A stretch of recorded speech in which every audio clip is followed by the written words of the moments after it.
Vukovar is a town in Croatia with a sizable ethnic Serb minority. Croats use the Latin alphabet, Serbs the Cyrillic one, like Russians and Bulgarians. But plans to introduce Cyrillic street signs in Vukovar are meeting considerable opposition, and at least 20,000 Croats, most veterans of the War of Independence, took to the streets of the capital Zagreb today to protest.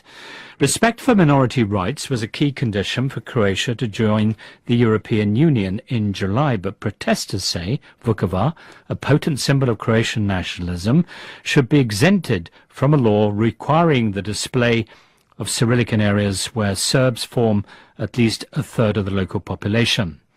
I've been speaking to Marko Fančević from a movement for secular Croatia and Marjan Bošnjak from the Only Croatia party who's opposed to the Cyrillic signs. He explained his reasons to me. Vukovar is a specific case.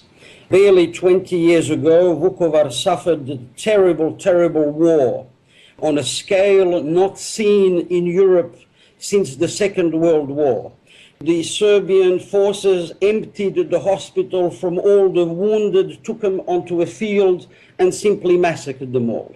So, Marjan, can I just interrupt? Marjan, can I just interrupt and just put it to in that what you're saying in short is that the memories of the war are still so raw in Vukovar, and that's why Croatians there object.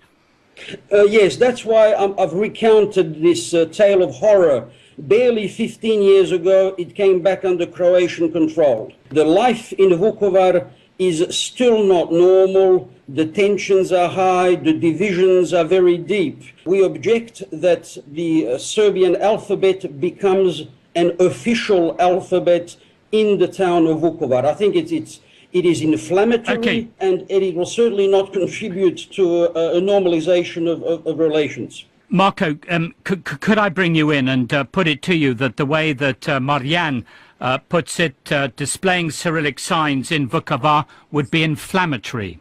No, I don't think it would. It would be inflammatory for those who are against any Serbs anywhere, and it is not too early to try to mend wounds. It is 2013.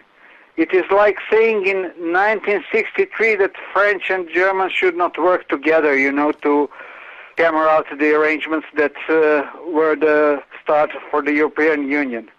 People should live together, people should work together. Marjan, can I put it to you that Serbs are a recognized minority in Croatia, and surely they should have the same rights accorded, for instance, to the Italians who already enjoy bilingual signs in the areas of Croatia where they live? Of course, in Croatia we already have very liberal and very generous national minority rights laws.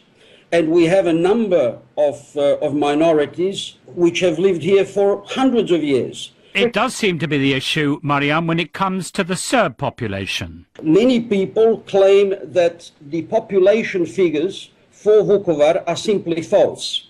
There are not enough Serbs in Vukovar to invoke this legislation, which requires a minority of 33% before they can use their language as official. But the Croats in Vukovar say that many Serbs who are registered in Vukovar in fact live in neighboring Serbia so that they can enjoy the various social security rights, etc. Marko, can I have a response to you to those comments by Marjan? The only statistics we have to go by is the official statistic. Maybe it is wrong, but nobody has disproven it with hard facts so far. Anyway, the Croatian-Serbian minority has had it rough since the war. The fact that it's being swept under the carpet, for example, is that many Croatian Serbs took part in the Croatian army, defended Croatia from the aggression.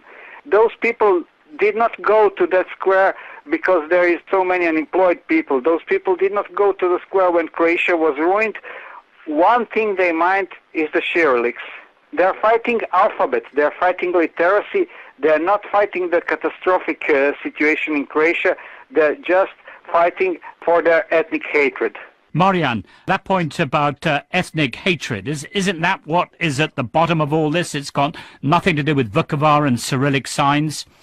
It has everything to do with Vukovar and Cyrillic signs. The very fact that we had 50 to 60,000 people in the streets today says that, yes, it is very provocative to very many people. Let me highlight the fact that today we have 3 government ministers who are Serbian. The editor-in-chief of Croatian radio and television government station is a Serb lady. So that is not the problem. That's not the issue. I think we have a specific case with Vukovar. This is a European Union requirement, and as things stand, if Vukovar doesn't get those Cyrillic signs, Croatia might not be able to join the European Union in July.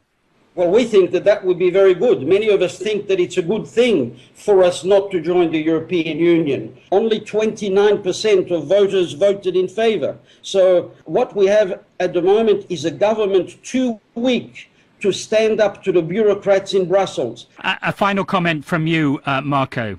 Mario says that his population does not want this. My population, however, does.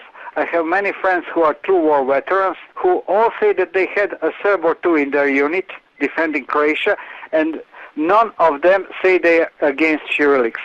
You know, just the hardline nationals are against the Cyrillics because they are using it to flex their muscles. They are just trying to prevent the rule of law. That was Marko Fančević from the Movement for a Secular Croatia. I was also speaking to Marjan Bošnjak from the Only Croatia Party. That's it from this edition of News Eye.